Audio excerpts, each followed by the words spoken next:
you're here! I was just starting to wonder if I should send you clearer instructions.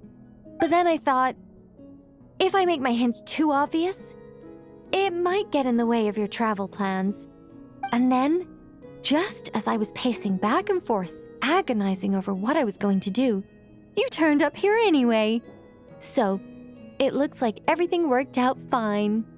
Hey, Nicole! You're so full of energy today! And words! You're so full of words! I'll take that as a compliment.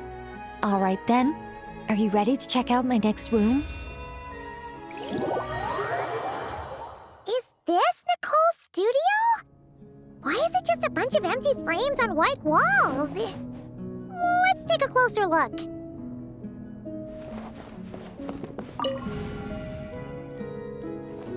What the? Paimon almost had a heart attack being sucked in by a painting like that. Wait a sec. This place looks familiar. Oh, it's the table where the mages hold their tea parties. It all started the first time Alice invited me for tea. On that day, I didn't attend in person, mostly because back then, I still hadn't decided whether I really wanted to join the Hexen Circle or not. Alice was the only one there who knew my true identity. She warned me not to say a word or let anyone else discover who I was. I was only supposed to observe. And then what happened? Well, then I concluded that she was punishing me for my hesitation to join. Everyone was talking about such interesting things. How could I not chime in?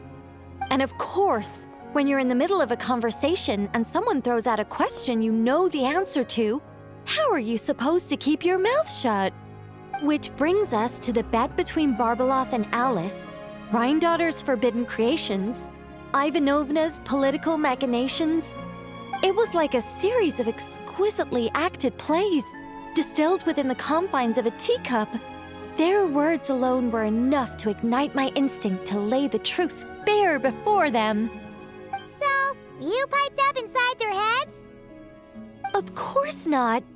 Even though I felt like my head was going to explode, I still made sure to hold it all in. I'm a responsible angel, after all, and I'm well aware of the difference between what I want to say and what I'm allowed to say. So, I had a private little word with Alice inside her head, just me and her, and I agreed to join the Hexen Circle, right there and then. She was quite happy about my decision, but as for the talking inside her head, well, she claims that over the next few days, she had such a headache that she had to visit a doctor in Liyue to get some relief. But she can hardly blame me for that.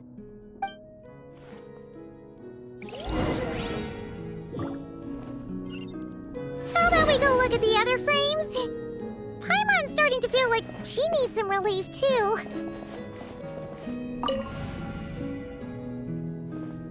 Is that an Irminsul tree? Oh, this painting here? You're clearly no strangers to the white trees. But did you know that the first angel's betrayal happened beneath one of their very boughs? Huh. Paimon's curious now. Well then, I guess it's finally time for me to tell you a tale of romance and horror. Let me just think how best to protect the identity of those involved. All right, got it.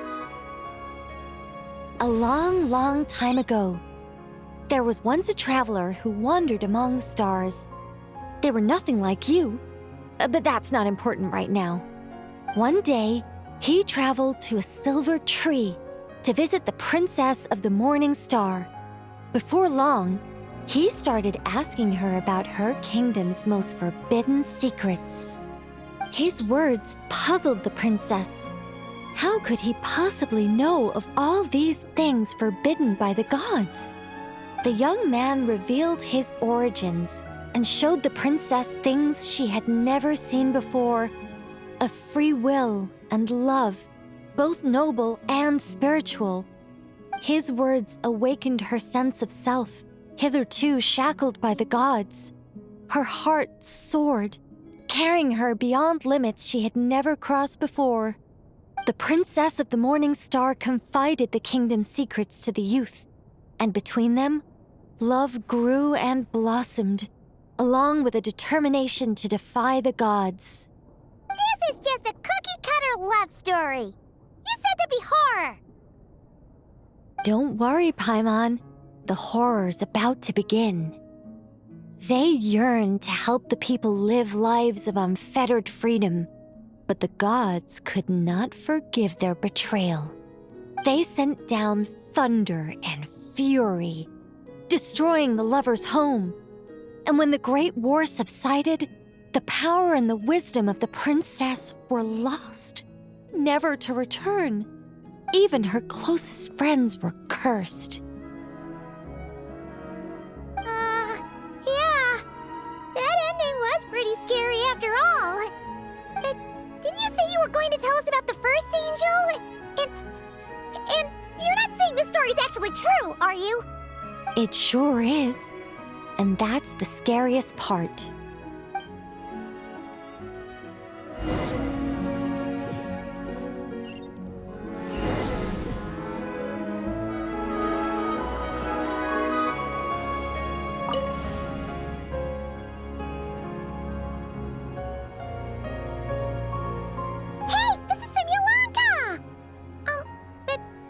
Why are there light novels from Yai Publishing House all over the floor? Well, on the subject of my literary enlightenment, my greatest inspiration of all is none other than Lady Anya herself. She was the last to join the Hexenzirkel, and yet the first to leave. I loved all of her stories, whether it was just an idea or a fully fleshed out manuscript. Anya was always so skilled at making her readers gasp with joy. Hexenzirkel discussions rarely stray far from magic, and it's my belief that Anya possessed a unique magic of her own. She could weave love and compassion into words and stories that would touch the hearts of others. I asked her for tips on how to write compelling tales. She taught me a lot of tricks and techniques, but in the end, my biggest enemy has always been myself. That's one way of putting it. Communicating through thought is so much more convenient. I guess even angels can succumb to laziness.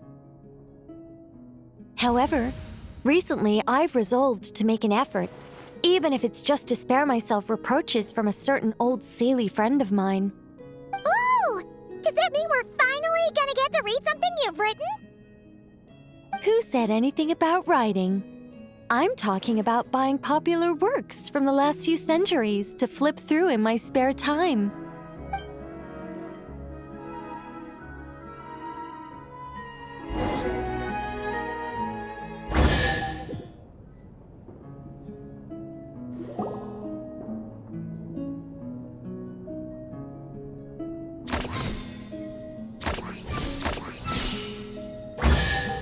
These paintings all remind me of places that hold great significance in my heart.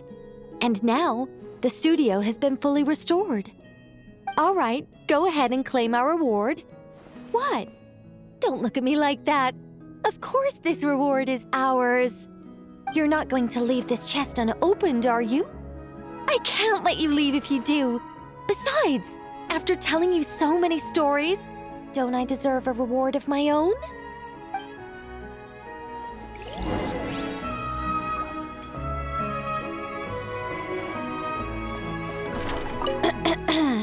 You still haven't taken everything. You still haven't taken everything. A happy story all wrapped up. See you next time.